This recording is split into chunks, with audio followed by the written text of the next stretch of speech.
Before you listen to any more from Herr Scholz, Hier die neuen Vokabeln. Wie immer wiederholen Sie die deutschen Wörter bitte nach dem zweiten Mal.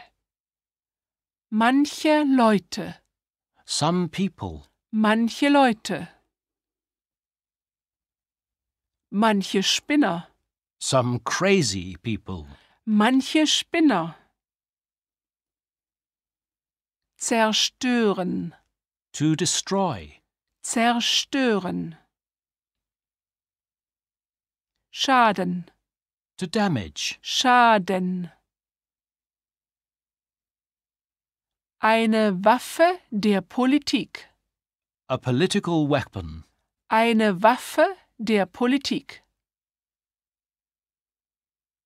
If you need to review any of that language, take the time to do it now. And then when you're ready, continue with Herr Scholz. Aber manche Leute, But there are some people, manche Spinner, some crazy people, manche Spinner wollen das zerstören. Der Sportindustrie schaden und das Hobby Sport zu einer Waffe der Politik machen. and some crazy people want to destroy that. They want to damage the industry and turn sport from a hobby into a political weapon. So, there's the possibility of a bomb scare because certain people, Spinner crazy people, wollen der Industrie schaden want to damage the industry und Sport zu einer Waffe der Politik machen. and turn sport into a political weapon.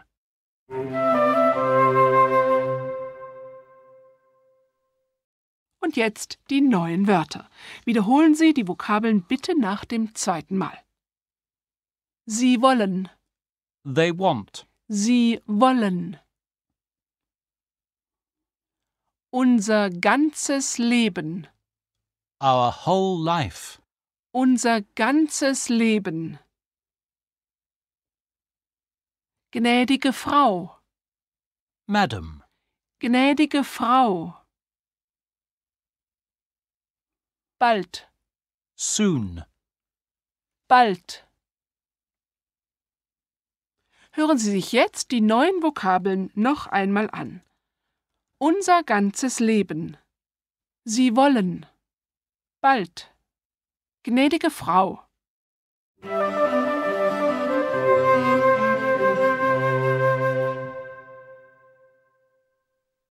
Und jetzt machen wir mit unserer Geschichte weiter. And now, let's continue our story. Fortunately, perhaps for Jane and Stefan, just as Herr Scholz is getting into full swing, the woman at the security desk tells him that his wife's pass is ready. Bitte hören Sie zu. Herr Scholz, hier ist der Ausweis Ihrer Frau. Oh, diese Spinner wollen unser ganzes Leben zerstören. Herr Scholz, bitte. Was? Ach, der Ausweis meiner Frau. Entschuldigen Sie. Bitte unterschreiben Sie hier. Hier? Ja, bitte. Und noch hier. Vielen Dank. Danke. Auf Wiedersehen, gnädige Frau. Auf Wiedersehen. Vielleicht bis bald. So, at last, Herr Scholz has his wife's pass, and he goes away happy.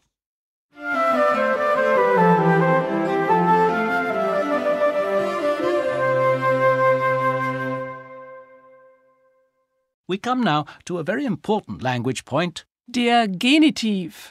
This is the Latin name the Germans use for what in English is called the possessive form. It's used to express that something belongs to somebody or something. In English we can say the lady's pass, the man's car, the child's book, and so on. In German you have to say the pass of the lady, Der Ausweis der Dame. or the car of the man, Das Auto des Mannes. or the book of the child. Das Buch des Kindes. Did you notice what happens to the article in front of the person to whom the pass, the car, or the book belongs? It changes. The article in front of a feminine noun Die, becomes der. Der Ausweis der Dame. the article in front of a masculine noun Der, becomes des. Das Auto des Mannes. And the article in front of a neuter noun Das becomes. des. Das Buch des Kindes. Did you also notice that there's a change of ending of the masculine noun Der Mann, and the neuter noun? das Kind. In the possessive form, masculine and neuter nouns have the ending Es. Das Auto des Mannes. Das Buch des Kindes. or the ending S. Die Tür des Bahnhofs. Die Nummer des Taxis. You'll be pleased to hear that the ending of a feminine noun in the possessive form doesn't change. So, for example, the lady's message is, Die Nachricht der Dame. or the exhibition hall's entrance is. Der Eingang der Messehalle. Herr Scholz used several examples of the possessive form. Sport ist eines der wichtigsten Hobbys der Menschheit. Sport is one of mankind's most important hobbies. Die Sportindustrie ist sehr wichtig für die Wirtschaft eines Landes. The sports industry is very important for a country's economy.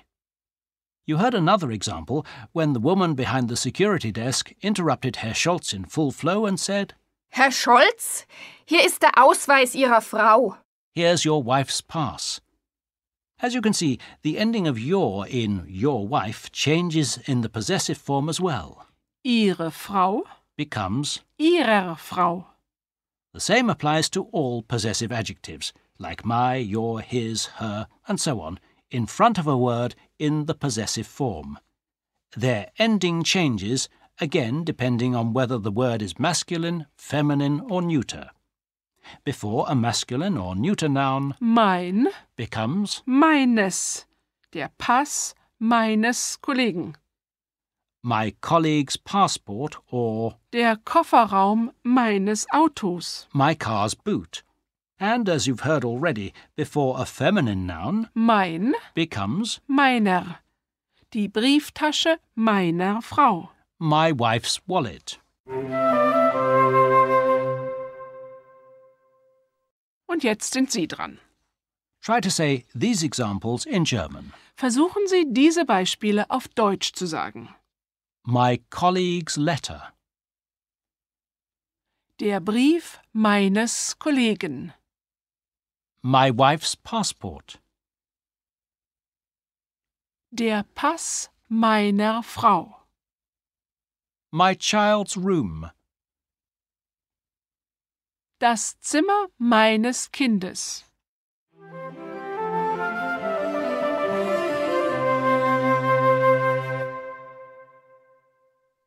Und jetzt gehen wir zurück zur Geschichte. Yes, let's get back to the story.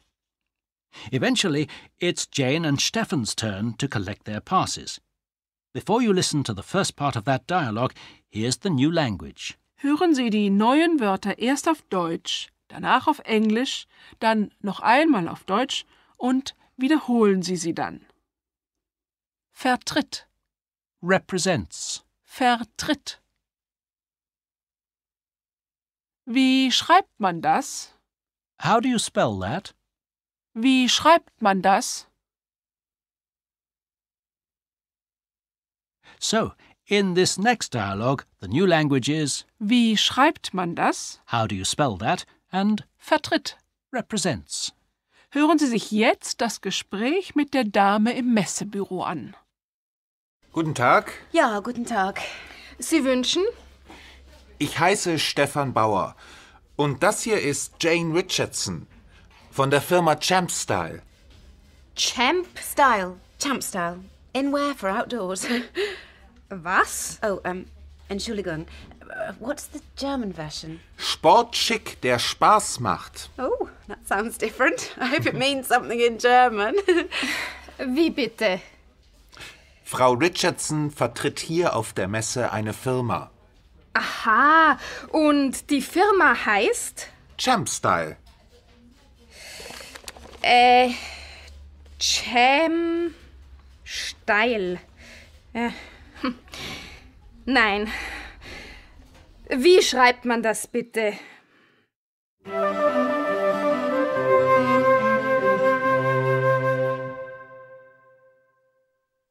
The woman in the security office asks. Die Firma heißt? The woman could have asked the name of the company in a different way. Wie heißt Ihre Firma? What's your company called? And Stefan could have answered. Die Firma heißt Champstyle. Or, referring to the feminine noun, Firma? he could have answered just. Sie heißt Champstyle. Here are two more examples of that question and answer. Wie heißt die Buchhandlung in der Türkenstraße?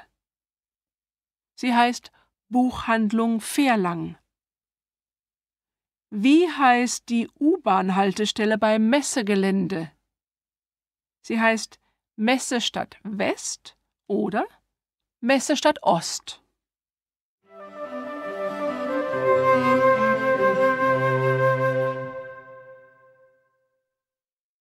In a moment, we'll continue the dialogue in the security office, but first, some new language. Hören Sie zu und wiederholen Sie wie immer. Eine Visitenkarte. A business card. Eine Visitenkarte. Die Liste. The list. Die Liste. Hier steht. It says here. Hier steht. So ein Pech. Too bad. So ein Pech. Stattdessen. Instead. Stattdessen.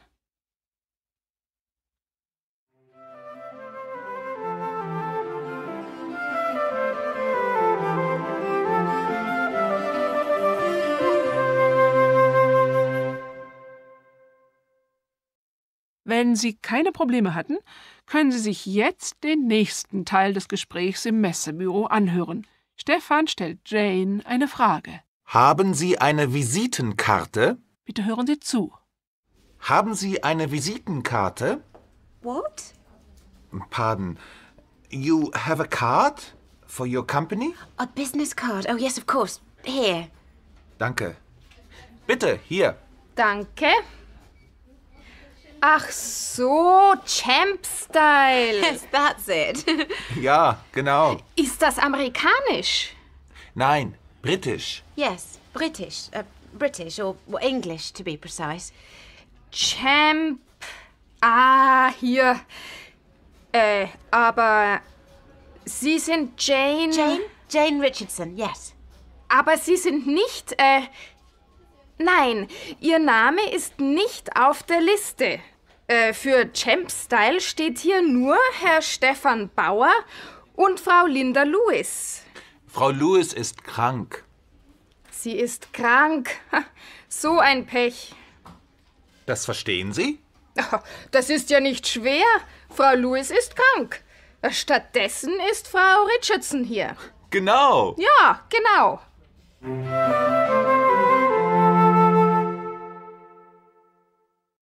By now, the security official has established that Jane is Champstyle's representative at the sports fair in place of Linda Lewis, who is, of course, ill. Frau Lewis ist krank. Stattdessen ist Frau Richardson hier.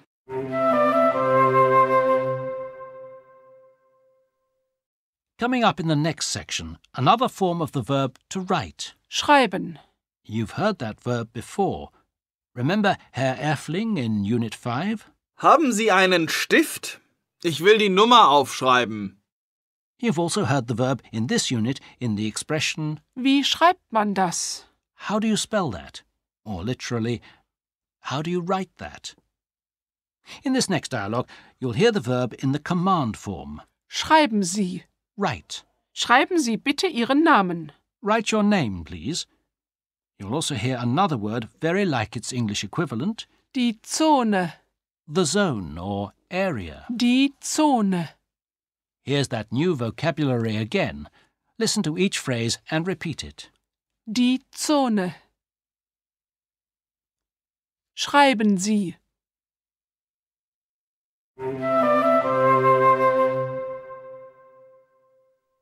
Und jetzt weiter mit dem Gespräch im Messebüro. Also gut, hier ist eine andere Karte. Schreiben Sie bitte Ihren Namen. You have to write your name. Das ist für Ihren Ausweis. Für die Sicherheitskontrolle? Security? Verstehen Sie? Ja, ich verstehe. Sehr gut. Und jetzt unterschreiben Sie bitte hier. Sign here. Ja. Und noch hier. Vielen Dank. Und Sie bitte auch, Herr Bauer. Danke. Also, Champstyle, das ist Messehalle 13, H67. H67. Ja, das ist im ersten Stock.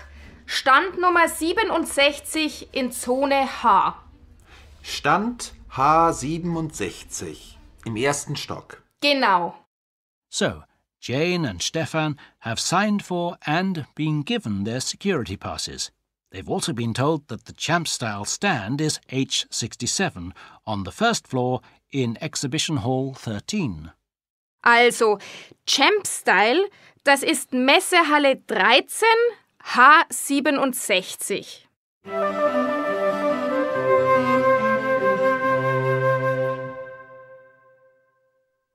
And now here's the next set of new words and phrases. Hören Sie zu und wiederholen Sie wie immer. Wenn Sie hineinkommen, On entering, or when you go in, wenn Sie hineinkommen. Die Treppe, the stairs. die Treppe. Also in the next dialogue, another way of saying thank you very much. Dankeschön. Hören Sie zu und wiederholen Sie. Dankeschön.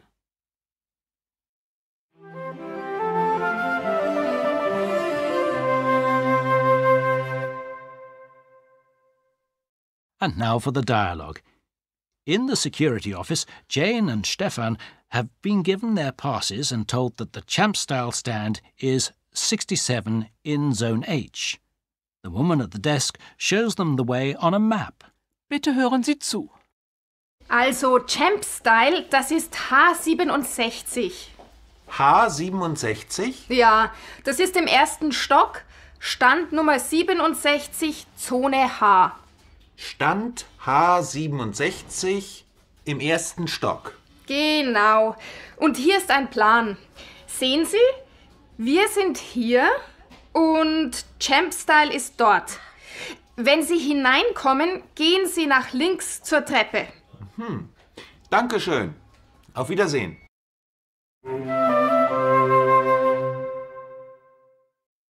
Before we come to the last dialogue in the security office, Hier die neuen Vokabeln. Hören Sie bitte zu und wiederholen Sie wie immer. Tragen Sie bei sich. keep with you. Tragen Sie bei sich.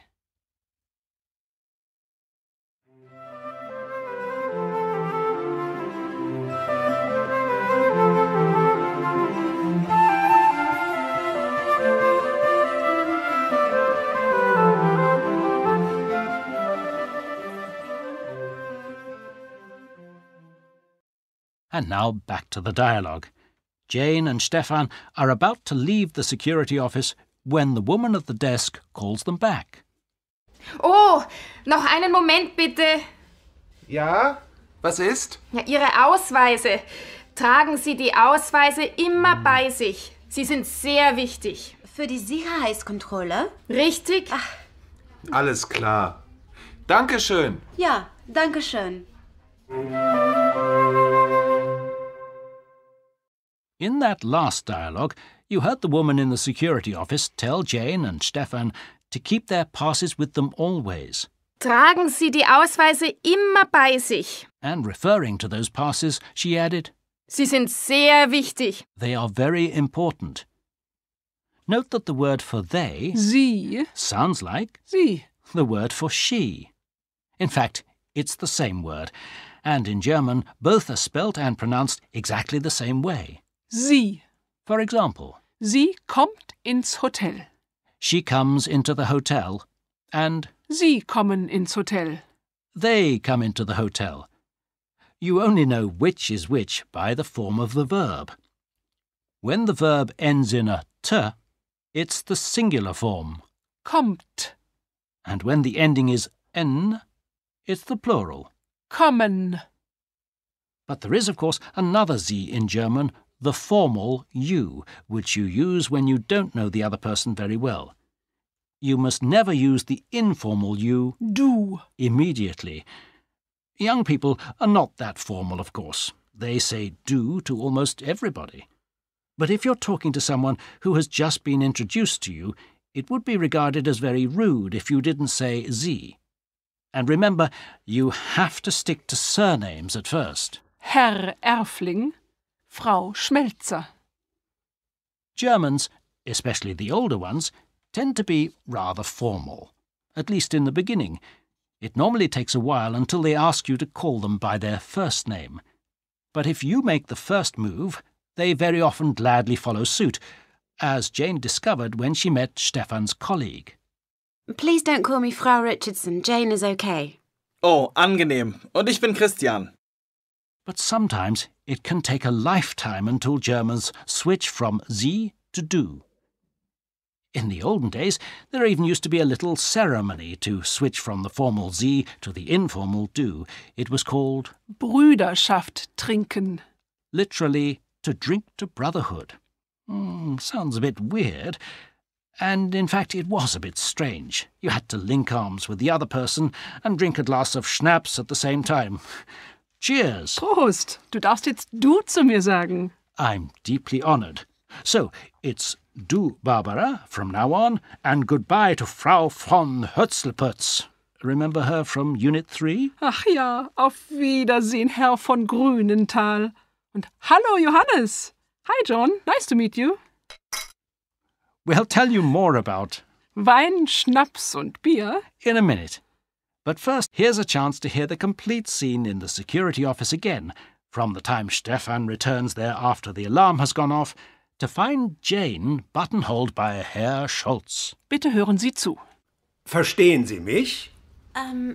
No. Also, man muss auf alle Möglichkeiten vorbereitet sein. Man muss immer wachsam sein. Ah, Stefan. Entschuldigen Sie mich bitte. Oh, you have a friend? Well, sort of. I'm not sure what he's saying, but something about an Übung? Ja, genau. Vielleicht findet eine Evakuierungsübung statt. He says maybe there is an exercise to get everyone out of the building Falls es brennt. What's that? in case of a fire. Oder vielleicht, falls es einen Bombenalarm gibt. Wait a minute. He's talking about a bomb. Natürlich ist eine Bombe heute immer möglich.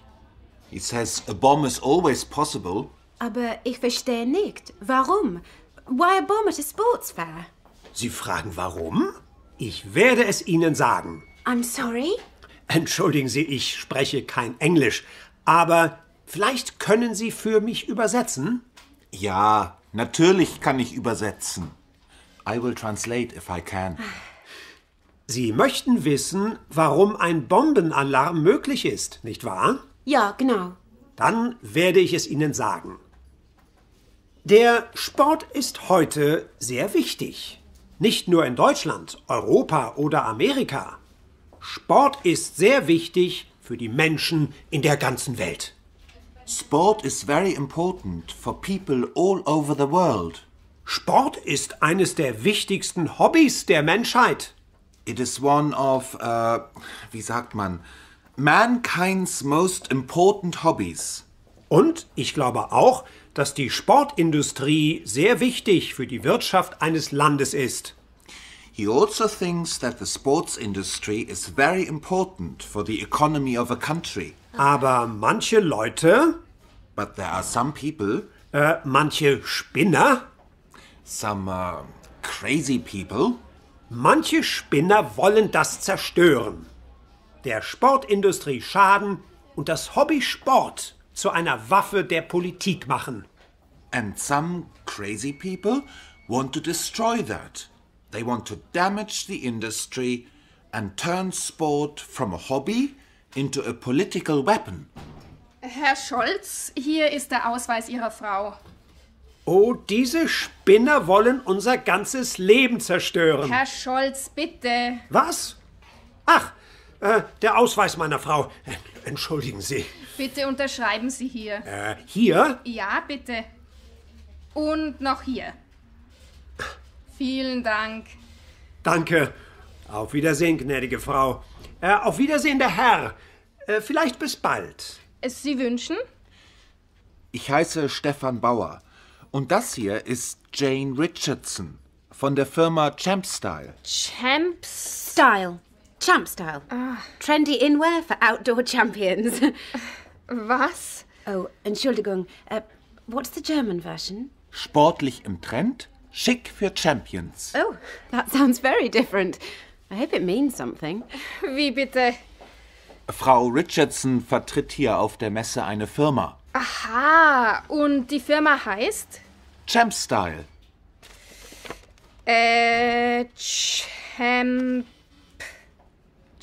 Style. Ach, nein. Wie schreibt man das bitte? Haben Sie eine Visitenkarte? What? Pardon.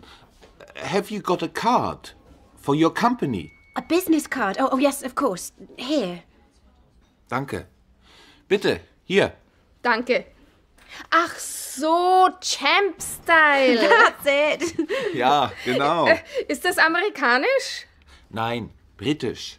Yes, British. British or English, to be precise. Ah, hier. Aber Sie sind Jane. Jane Richardson, yes. Aber Sie sind nicht... nein, Ihr Name ist nicht auf der Liste. Für Champstyle steht hier nur Herr Stefan Bauer und Frau Linda Lewis. Ah, Frau Lewis ist krank. Sie ist krank? Ah, so ein Pech. Das verstehen Sie? Das ist ja nicht schwer. Frau Lewis ist krank. Stattdessen ist Frau Richardson hier. Genau. Ja, genau. Also gut. Hier ist eine andere Karte. Schreiben Sie bitte Ihren Namen. You have to write your name. Das ist für Ihren Ausweis. Für die Sicherheitskontrollen? Security? Verstehen Sie? Ja, ich verstehe. Sehr gut.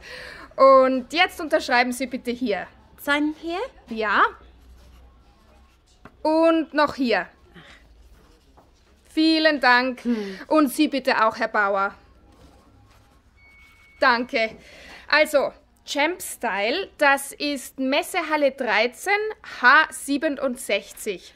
H67. Ja, das ist im ersten Stock, Stand Nummer 67 in Zone H. Stand H67 im ersten Stock. Genau, hier ist ein Plan. Sehen Sie? Wir sind hier und Champstyle ist dort. Wenn Sie hineinkommen, gehen Sie nach links zur Treppe. Dankeschön. Auf Wiedersehen. Oh, noch einen Moment bitte. Ja, was ist? Ja, Ihre Ausweise. Tragen Sie die Ausweise immer bei sich. Sie sind sehr wichtig. Für die Sicherheitskontrolle? Richtig? Alles klar. Dankeschön. Ja, danke schön.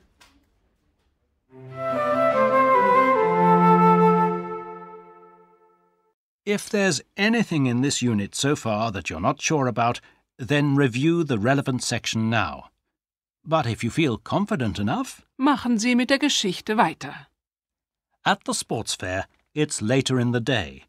Jane and Stefan have been working on the Champstyle stand and making sure that the display of Champstyle shirts, together with little gadgets and marketing information, is all ready for the official opening at 5 o'clock. And in response to the Fax. she received earlier in the day in Unit 5, Jane has phoned Champstyle's head office. Die Zentrale von Champstyle. You'll hear more about that fax and its business consequences in a later unit.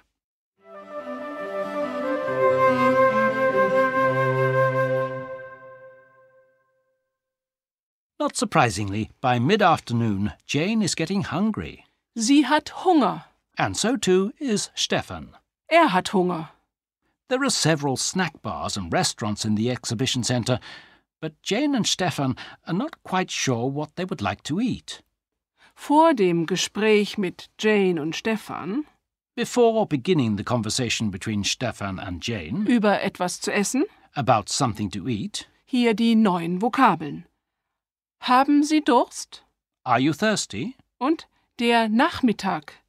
The afternoon. Und dann noch einen englischen Ausdruck. Tea time. which the Germans associate immediately with anything British. More and more Germans nowadays have a cup of tea in the afternoon, but many still prefer to drink coffee at this time of the day, often with a piece of cake. They meet for Kaffee und Kuchen. literally coffee and cakes, but tea will be served as well. We'll tell you more about German cakes later on. For the time being, you should simply remember the words. Kaffee und Kuchen. Listen again to all the new language and repeat it. Kaffee und Kuchen. Haben Sie Durst? Der Nachmittag. Und jetzt das erste Gespräch am Stand von Champstyle. At the Champstyle stand, where Stefan is helping Jane with the display. Am Stand von Champstyle. Nach links.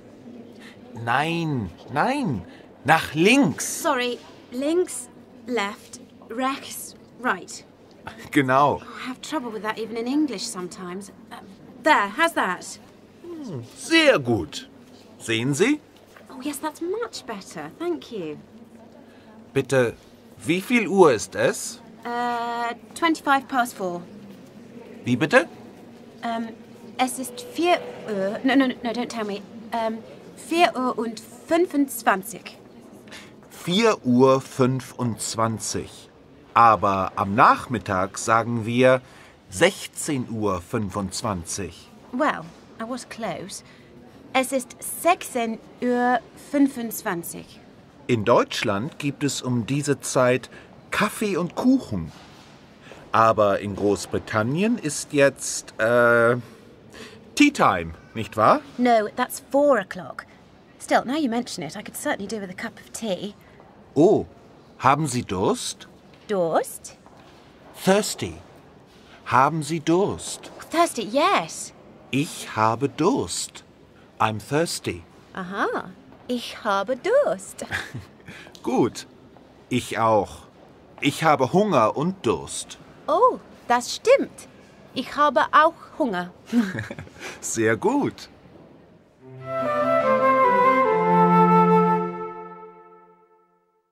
As you heard in that conversation, Jane is hungry, Sie hat Hunger. and so too is Stefan. Hat auch Hunger. So, to be hungry is the verb Haben, plus the word. Hunger.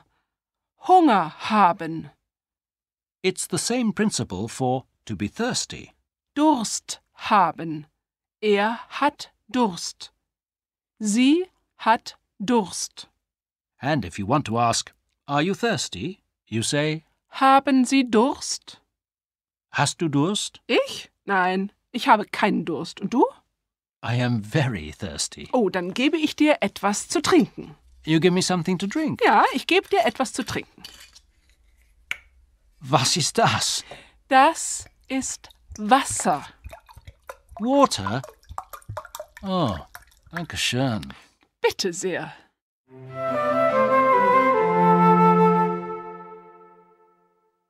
Und bevor wir jetzt mit dem Gespräch zwischen Stefan und Jane weitermachen, hier schnell ein paar Wörter und Ausdrücke zum Essen und Trinken. Hören Sie erst die Vokabeln auf Deutsch und dann auf Englisch, danach noch einmal auf Deutsch und dann wiederholen Sie. Eine griechische Taverne. A Greek taverna. Eine griechische Taverne. Türkische Spezialitäten. Turkish specialities. Türkische Spezialitäten. Wirklich, Really. wirklich. Kaffee, Cafe. Kaffee. Die Kuchen, Cakes. die Kuchen. Die Torte, Gatto. die Torte.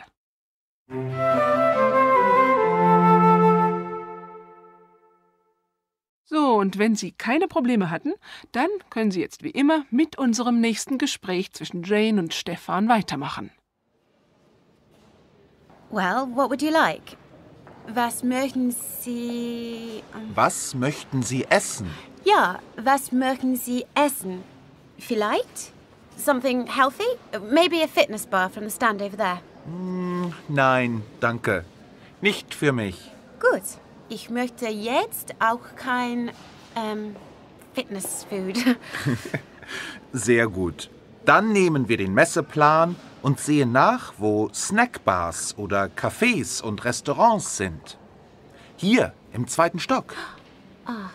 Hier gibt es eine griechische Taverne, einen Stand mit türkischen Spezialitäten und das Messestübchen. What does that mean?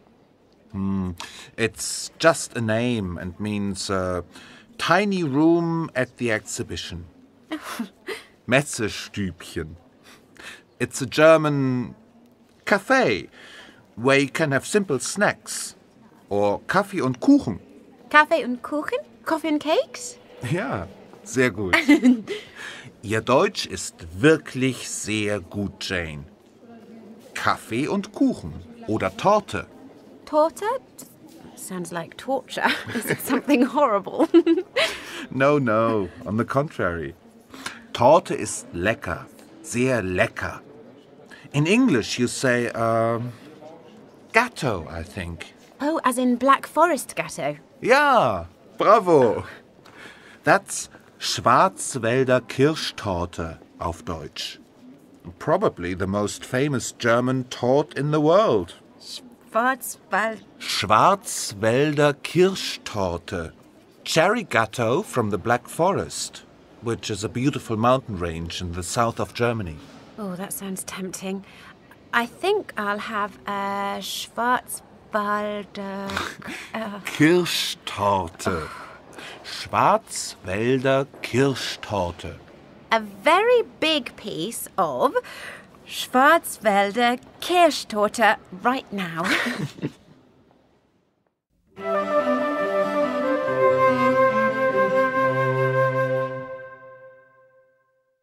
So, Jane has decided that she'd like... Ein Stück Schwarzwälder Kirschtorte. She wants a piece of Black Forest gatto. Ein Stück Schwarzwälder Kirschtorte. Not surprisingly, Stefan also decides to have a piece of cake. He wants a piece of cheesecake with cherries. Ein Stück Käse-Kirschkuchen. They love cherries in Germany, and cheesecake with cherries, delicious. Käse-Kirschkuchen. And being very daring today, Stefan also wants whipped cream on top of his cake. Schlagsahne. Whipped cream. Schlagsahne. Whipped cream, an absolute necessity at every German Café und Kuchen. Everyone simply adores. Schlagsahne. The only problem now is Das Getränk. what to drink. Was möchten Sie trinken? What would you like to drink? Bitte hören Sie zu. Also, Sie möchten ein Stück Schwarzwälder Kirschtorte Ja, bitte. und ich möchte ein Stück Käsekirschkuchen. Und was möchten Sie trinken? Trinken? Ja, to drink. Oh. Trinken. Als Getränk. Drink. Wasser, Obstsaft, ein Glas Wein, ein Bier oder vielleicht Kaffee oder Tee? A glass of wine or beer at 4 o'clock in the afternoon? Ach so, ja. Nicht zu Kaffee und Kuchen. Later, perhaps. Später. Ja, das ist möglich. Vielleicht beim Abendessen. At dinner time. Möchten Sie jetzt Kaffee oder Tee? Tee? Nein, jetzt nicht. Danke. Kann ich perhaps, some water? Mineralwasser? Natürlich. Mit Kohlensäure oder ohne Kohlensäure? With gas or without? Oh, with, please. Gut. Shall I write this down? Nein, nein. Das ist sehr leicht. Ein Stück Schwarzwälder Kirschtorte und ein Stück Käsekirschkuchen. Mit whipped cream?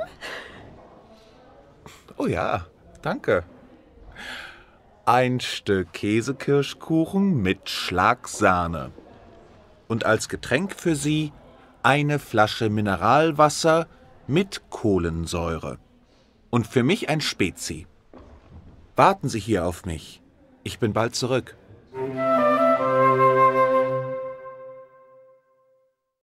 So, what did Jane and Stefan decide to drink? Als Getränk?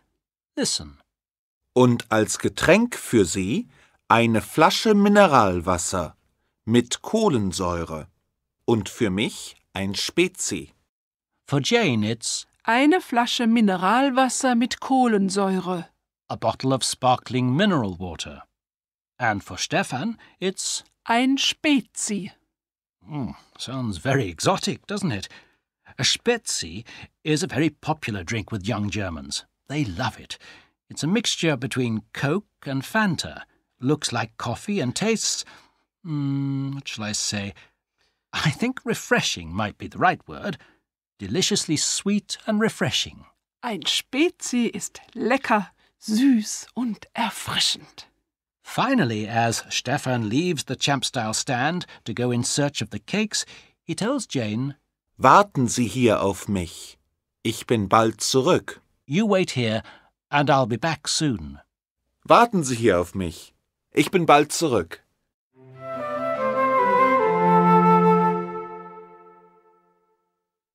While Stefan is away getting the cakes, Jane receives her first visitor on the stand.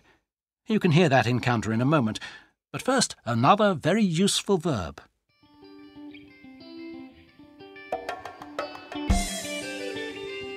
Wollen. To want.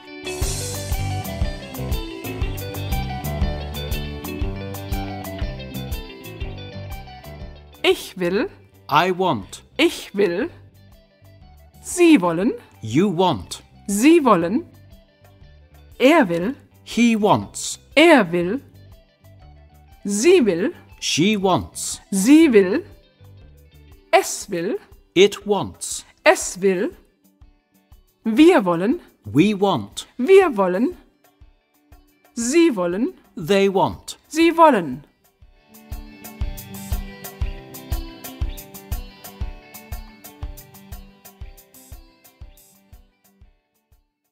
Lektion 7. Unit 7.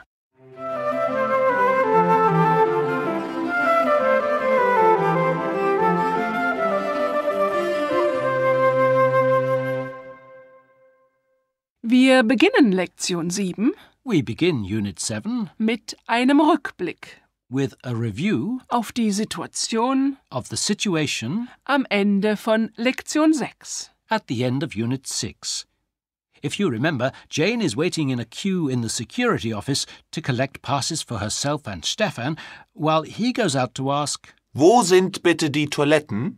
After Stefan has discovered where the toilets are, he's about to return to the security office to tell Jane when an alarm goes off. We'll go back to that scene in a moment. But first...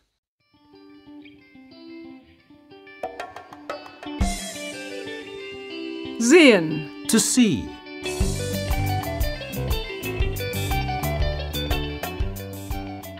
Ich sehe. I see. Ich sehe. Sie sehen. You see. Sie sehen. Er sieht. He sees. Er sieht. Sie sieht. She sees. Sie sieht. Es sieht. It sees. Es sieht. Wir sehen. We see. Wir sehen.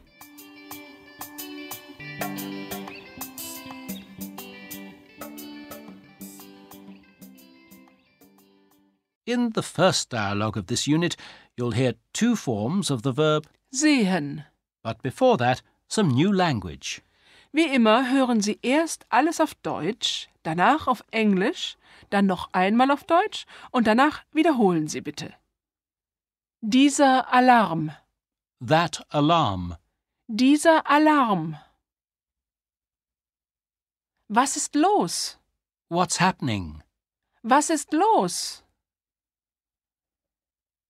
Nur. Only. Nur. Keine Sorge. Don't worry. Keine Sorge. Here's that new language again. Und hier noch einmal die neuen Vokabeln. Dieser Alarm. Keine Sorge. Nur. Was ist los? Und jetzt hören wir uns die neuen Vokabeln in einem Gespräch an. Wo sind die Toiletten und was ist der Alarm? Entschuldigung, wo sind bitte die Toiletten? Die Toiletten, die für Herren sind. Nein, für Damen. Sie suchen die Damentoiletten. Nicht für mich, für meine Kollegin. Sie steht Schlange im Büro. Wie bitte? Sie ist aus England. Aha, Entschuldigung. Also, Sie sind da drüben. Sehen Sie die Tür? Nein? In der Nähe der Telefonzellen. Ah ja, ich sehe sie. Vielen Dank. Was ist los? Wie bitte? Dieser Alarm. Was ist los? Ach, keine Sorge, das ist ein Test. Wie bitte? Keine Sorge, das ist nur ein Test. So, there's nothing to worry about. The alarm is only a test. All the same, Stefan is a bit concerned for Jane, in case she's worried about what's going on. Fortunately, she's also discovered that the alarm is only a test. Not only that, when Stefan gets back to the security office, he finds Jane deep in conversation with a man who's waiting for a pass for his wife. You can hear part of their conversation Nach diesen neuen Vokabeln. after this new language. Repeat it after you hear it the second time. Alle Möglichkeiten. All the possibilities. Alle Möglichkeiten. Vorbereitet. Prepared. Vorbereitet. Immer. Always. Immer. Wachsam. Vigilant. Wachsam. Eine Evakuierungsübung. An evacuation drill. Eine Evakuierungsübung. Stattfinden. To take place. Stattfinden. Falls. In case of, or in the event of. Falls. Falls es brennt. In case of fire. Falls es brennt. Ein Bombenalarm. A bomb scare. Ein Bombenalarm.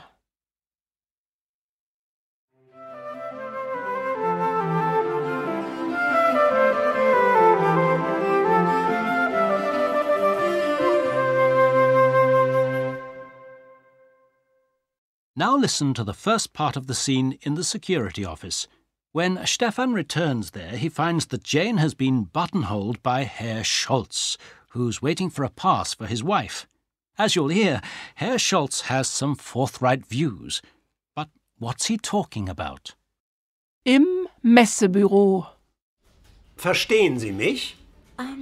Not. Also, man muss auf alle Möglichkeiten vorbereitet sein. Man muss immer wachsam sein.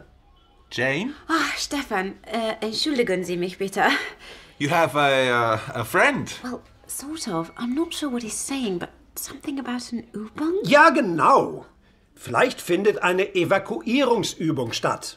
He says maybe there is an exercise to get everyone out of the building. Falls es brennt. What's that?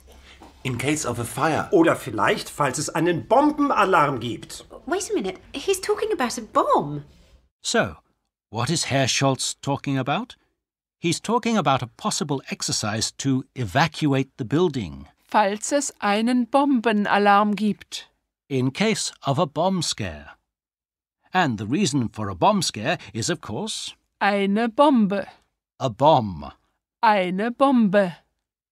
And now for two new words. Wie immer wiederholen Sie bitte jedes Wort. Repeat each one. Wiederholen Sie jedes Wort nach dem zweiten Mal. Heute, today, heute. Übersetzen, to translate. übersetzen.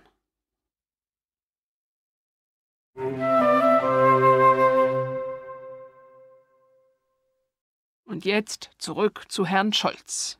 Jane, of course, doesn't understand everything the man says, but fortunately Stefan is there to provide a translation. Natürlich ist eine Bombe heute immer möglich. He says a bomb is always possible. Aber ich verstehe nicht, warum? Why a bomb at a sports fair? Sie fragen, warum? Ich werde es Ihnen sagen. I'm sorry? Entschuldigen Sie, ich spreche kein Englisch, aber vielleicht können Sie für mich übersetzen? Ja, natürlich kann ich übersetzen. I will translate if I can. Sie möchten wissen, warum ein Bombenalarm möglich ist, nicht wahr? Ja, genau.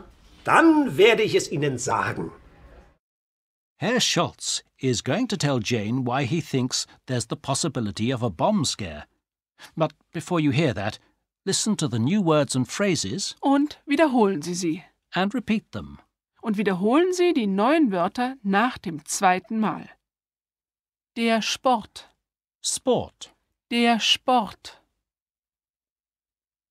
Europa, Europe, Europa. Die Menschen, people, die Menschen. Die Menschheit, mankind, die Menschheit. In der ganzen Welt, all over the world. in der ganzen Welt. Ein Hobby, A hobby, ein Hobby. Die Industrie, industry, die Industrie.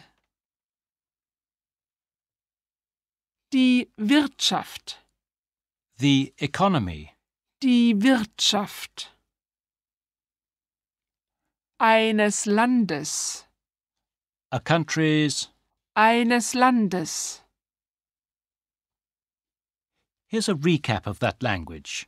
Ein Hobby, der Sport, die Industrie in der ganzen Welt, Europa, die Menschen, die Menschheit, die Wirtschaft eines Landes. That's quite a lot to take in all at once, but don't worry, Stefan is there to translate. Bitte hören Sie zu. Der Sport ist heute sehr wichtig. Nicht nur in Deutschland, Europa oder Amerika. Sport ist sehr wichtig für die Menschen in der ganzen Welt. Sport is very important for people all over the world. Sport ist eines der wichtigsten Hobbys der Menschheit. It is one of, wie sagt man, mankind's most important hobbies. Und ich glaube auch, dass die Sportindustrie sehr wichtig für die Wirtschaft eines Landes ist. He also thinks that the sports industry is very important for a country's economy. So, as you heard, Herr Scholz believes sport to be one of the most important aspects of life in general and a vital part of the economy.